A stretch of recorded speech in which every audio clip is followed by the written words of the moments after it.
Think about the last time you really needed someone.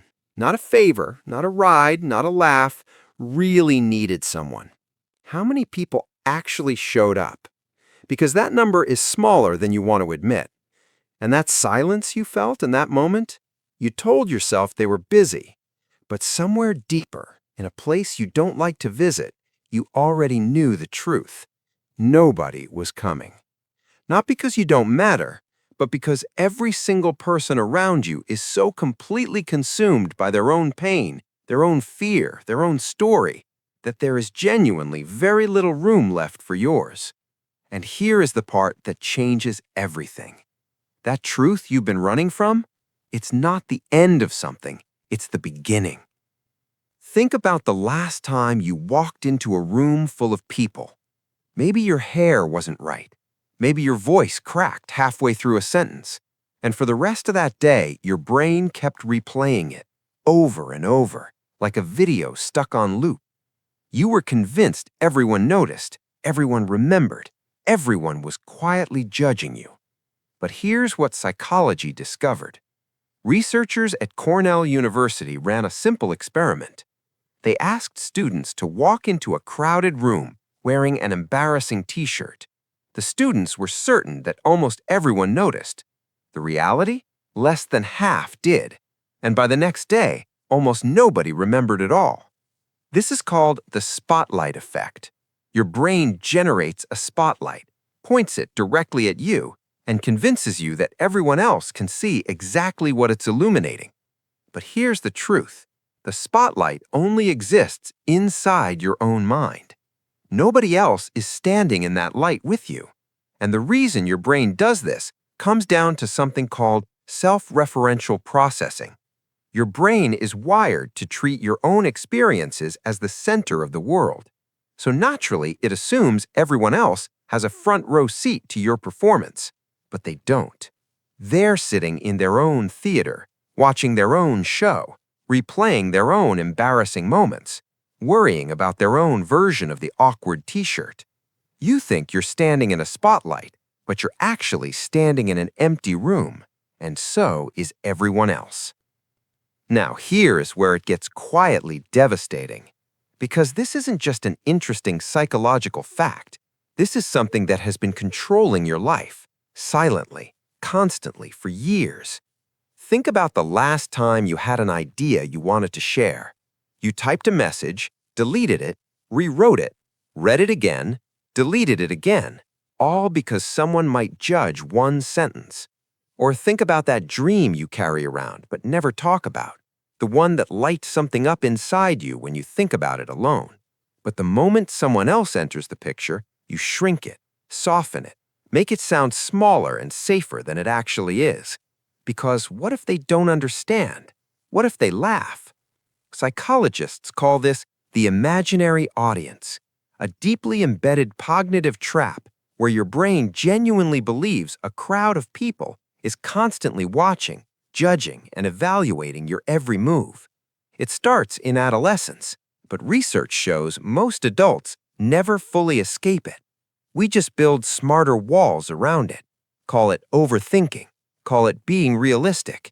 But underneath all of it, the same fear is running the show. What will they think of me? And here's the real cost of that question. Hours spent crafting the perfect response to avoid judgment from someone who already forgot what they said to you. Nights replaying a conversation that the other person forgot before they reached their front door. Decisions made not by what you actually want, but by what you imagine someone else might think about what you want.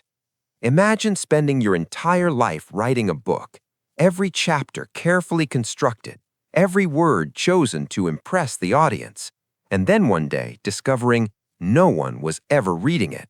The theater was empty. It was always empty, and you spent your entire life performing for chairs. But here is where the entire story turns. Most people hear nobody cares about you and feel crushed. They hear it as rejection, as proof that they are small and invisible and forgotten. But that is not what it means. What it actually means is this. You have been in prison, and someone just handed you the key. When nobody is watching, You cannot fail publicly. When nobody is judging, you cannot be found inadequate. When nobody is keeping score, your mistakes stop being permanent. Research on self-determination theory reveals something important. People who make decisions based on internal values rather than external approval consistently report higher confidence, deeper satisfaction, and stronger resilience. In simple terms, the moment you stop performing for others is the exact moment you start actually living. Think about the idea you buried. Nobody cares enough to stop you from digging it back up. Think about the version of yourself you keep locked away, the one with the loud opinions, the unconventional path, the life that looks nothing like what was expected of you. Nobody is guarding that door. You locked it yourself, and you've been standing outside it your entire life, waiting for permission from people who forgot you existed. Here is what nobody teaches you. That loneliness you feel, that specific ache of being surrounded by people and still feeling completely unseen, your brain created that feeling to protect you. Thousands of years ago, being rejected by the group meant death, so your brain evolved to treat social disapproval as a survival threat. But the world changed, your brain didn't, so it's still firing ancient alarms for modern situations, still treating someone's silence as abandonment, still treating indifference as danger, still convincing you that you need the approval of people who are too distracted by their own survival alarms to even notice yours. You are not broken. You're just running ancient software in a modern world, and the update is simple. You don't need the crowd. You never did.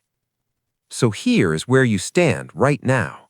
You can go back to performing, back to crafting perfect messages nobody will remember, back to shrinking dreams so strangers feel comfortable, back to waiting for an audience that was never in the seats.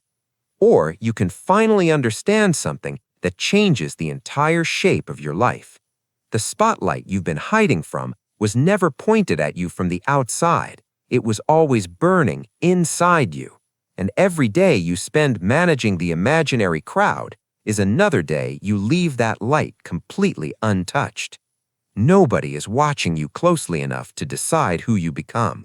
Nobody cares enough to write the ending of your story. That responsibility belongs to exactly one person, and that person has been waiting a very long time to finally take the wheel.